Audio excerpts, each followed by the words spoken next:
مسلمان کی ضروریات کا تعلق مسجد کے اعمال کے ساتھ ہے، باہر نہیں ہے۔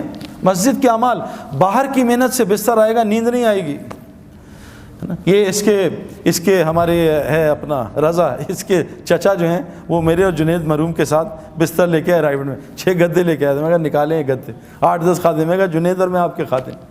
تو مجھ سے کہتے ہیں یار 20 سال ہو گئے سویا نہیں ہوں، جس چیز پہ دنیا کی ہاتھ رکھتا ہوں سونا بن جاتی ہے، مجھے بتاؤ سوؤں کیسے؟ میں کہا آپ کو رائیوڈ میں وہ یہ ہمارے دوسرے خطرناک مولوی عباد اللہ بیٹھے ہیں، ان کا کہیں بیان سن لیا تھا وہ جہنم کا موت پہ۔ میں کہا وہ مولوی عباد نے ڈرا دیا ہے بھائی مجھے بچاؤ، مجھے نیند نہیں آتی۔ میں کہا آپ ایسی جگہ پہ آئے ہو جہاں آرام سے جاگیں گے؟ کہا نہیں بھائی نیند کی گولیاں کھاتا ہوں میں تب نیند آتی ہے۔ میں نے کہا یہاں جاگنے کے لیے گولیاں کھانی پڑتی ہیں اتنی نیند آتی ہے۔ تو جنید اور میں خیر رات کو سوئے، صبح ادھر پیچھے بٹھایا تو ایسے ہم دونوں سو رہے تھے، بیان سنا۔ ہمارے حاجی عبدالوہاب صاحب ہیں، ان کا بیان شروع ہوا، انہوں نے 10 منٹ بیان کیا، ہمیں ایک آواز آئی نیچے دھڑم کر کے، تو وہ حاجی صاحب یوں نیچے گرے ہوئے تھے۔ ہم نے کہا کیا ہوا؟ کہا پتہ نہیں مجھے چکر آ گیا۔ میں کہا چکر نہیں آئے، یہ ان کے بیان میں ایسا ہی ہوتا ہے۔ ہم نے ان کو ٹیک لگا دی۔ میں قسم کھا رہا ہوں 60 گھنٹے 3 دن میں سو کے چلے گئے، اللہ نے ان کی فیملی کو پلٹ دیا۔ سکون پانی میں ہے، سکون اعمال مسجد کے ساتھ۔ آسان ایکویشن ہے۔ اعمال میں 5 لفظ ہیں، الف عین میم الف لام، یہ 3 چیزیں مال، میم الف لام مال، الف عین نکال دو مال بچا۔ صحابہ کو اللہ نے اتنا الف اور عین پہ مال دیا تھا کہ پورے مدینہ میں زکوٰۃ لینے والا کوئی آدمی نہیں تھا۔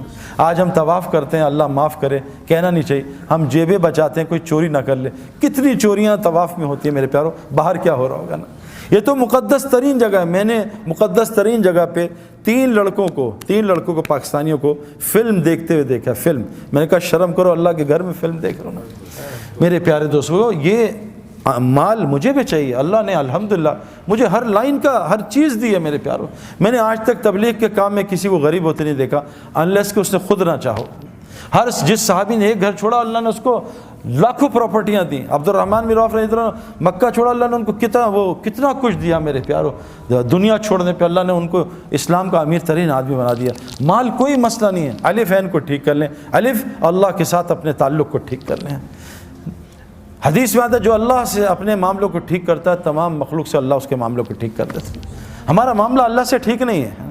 اگر ہمارا معاملہ اللہ سے ٹھیک ہو نا تو جیسے ہم کہیں اللہ آپ بڑے ہیں تو ہمیں دنیا غائب ہو جائے، اللہ سامنے آ جائے۔ آج ہم کہتے ہیں اللہ اکبر، اللہ غائب ہو دنیا سامنے آ جاتی ہے۔ یہ تھرمامیٹر ہے کہ میرا اللہ سے تعلق ٹھیک ہے۔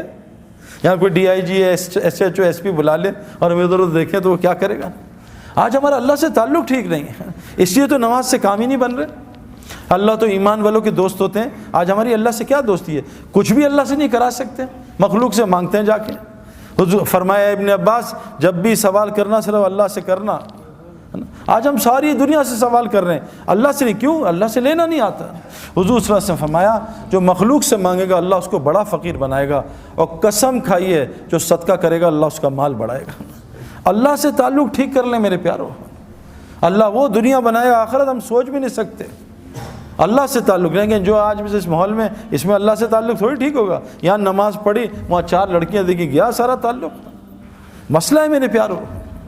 میرے گھر ایک لڑکا آیا، مسجد میں ملا، سعید بھائی آج کل چور ڈاکو بہت آ رہے ہیں ڈیفینس میں، کوئی تعویذ دیں میں لٹکا لوں تاکہ چور نہ آئے، گھر میں لٹکا لوں۔ میں کہا اگر چور نے 10 تعویذ لٹکائے ہوئے پھر کیا ہوگا؟ تو کہتا کیا کروں؟ میں کہا 3 دفعہ آیت الکرسی پڑھ کے گھر میں دم کرنا، انشاءاللہ چور نہیں آئے گا۔ اس نے آیت الکرسی پڑھی، صبح آیا سر پھٹا ہوا، ہاتھ ٹیڑھا ہوا، کہا سعید بھائی مروا دیا آپ نے؟ اور میں نے کہا کیا؟ کہا اتنا مارا ہے زندگی میں نے کسی نے مارا، ماں گھوسے مکے ٹڈے ڈنڈے داڑ دوڑ، اتنی گالیاں، اتنا ذلیل کیا۔ میں کہا کیا؟ کہتا آپ نے مروا دیا نا۔ اب مجھ سے غلطی ہوئی کہ میں نے اسے آپریشن سے، بے ہوشی سے پہلے آپریشن کر دیا نا۔ میں اس کو سمجھاتا، کوئی اس کو پرہیز بتاتا تو میں بھی گھبرا۔ پھر ایک دم اللہ نے دل میں کہا بھائی بتاؤ کیا ہوا تھا؟ کہتا ہم گھر گئے سب رات کو، میں نے سب کو کہا بھائی چھوڑ، کل بھی ادھر چوری، تو سعید بھائی نے بڑا اچھے دوائی دی ہے، انشاءاللہ سیٹ ہو جائیں گے۔ تو لیکن ڈاکٹر پرہیز بھی تو بتاتا ہے نا۔ اب اس نے دوائی کھا لی 3 دفعہ آیت الکرسی۔ میں کہا پھر کیا ہوا؟ کہا بس ہم نے ایک نئی انڈین فلم دیکھی تھی۔ اب بتاؤ پٹائی تو ہونی چاہیے تھی نا۔ ایک طرف فلمیں بھی چل رہی ہیں، ایک طرف آیت الکرسی بھی چل رہی ہے۔